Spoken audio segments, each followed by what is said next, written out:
Hey guys, it's Amy B. Welcome to day 19 of the Cancer Diaries. Today we are going to discuss something that is probably going to make some people uncomfortable, and that topic is death. But before we get there, I just want to let you know that since we've started this on October 1st, 2,090 deaths from metastatic breast cancer since October 1st. That's 110 and 113 men and women in the U.S. dying per day because of this disease. 2,090 people since October 1st. And I just wanted to talk about death. There's a lot. Death sometimes scares people.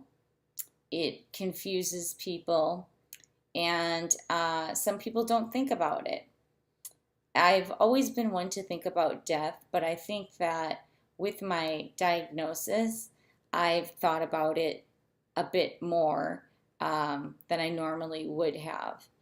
And I think that the hardest part for me is when I'm saying goodbye to my friends or my family who might live far away or out of state or even out of the country. And I think to myself, is this going to be the last time I see them? And it's not a good feeling. Um, I also think that with special occasions, like, is this going to be my last birthday? Is this going to be my last Christmas? Am I going to be able to see my son graduate from 8th grade? These are the type of thoughts that happen, and I always wished for a quick death. Like, let me die in my sleep comfortably, or, let me get killed instantly, whether it's in a car wreck or by a stray bullet or something like that. But it looks like I'm going to be dying from metastatic breast cancer instead.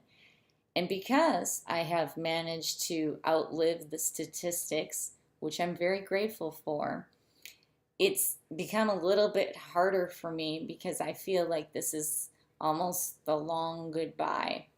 And I try to do my best to deal with that.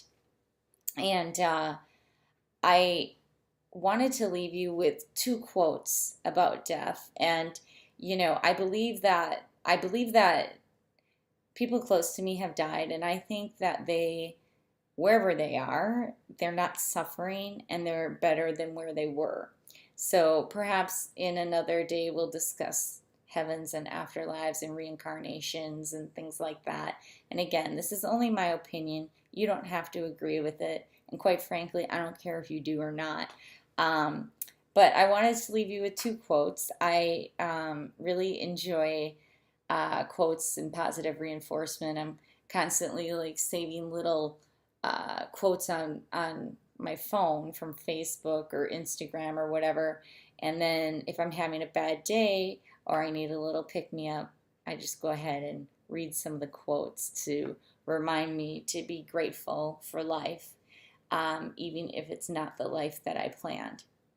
So, with that being said, I wanted to start out with someone who used to be a children's author and then now has gone on to write books for all sorts of ages and all sorts of people.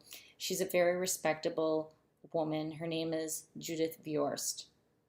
And she wrote, I've learned that in the course of our life, we leave and are left and let go of much that we love. Losing is the price we pay for living. It is also the source of much of our growth and gain. So I'll let that sink in for just a moment. And then the last quote that I wanted to share with you is from also another children's author, but his name is Shel Silverstein, and he's actually written a lot of really awesome songs from the 70s. So this guy is super multi-talented, and I think if you don't know who he is, please Wikipedia him because he has contributed a lot of really amazing things to the world. So, Shel Silverstein has a book called A Light in the Attic. And this is the quote: "There are no happy endings. Endings are the saddest part. So just give me a happy middle and a very happy start." And I think that that's what we need to try to do. We need to try to be happy, and we need to try to make sure that the people around us are happy, because no one wants to lead a miserable life. So do what you can to make sure that you and the people around you are surrounded with happiness and love.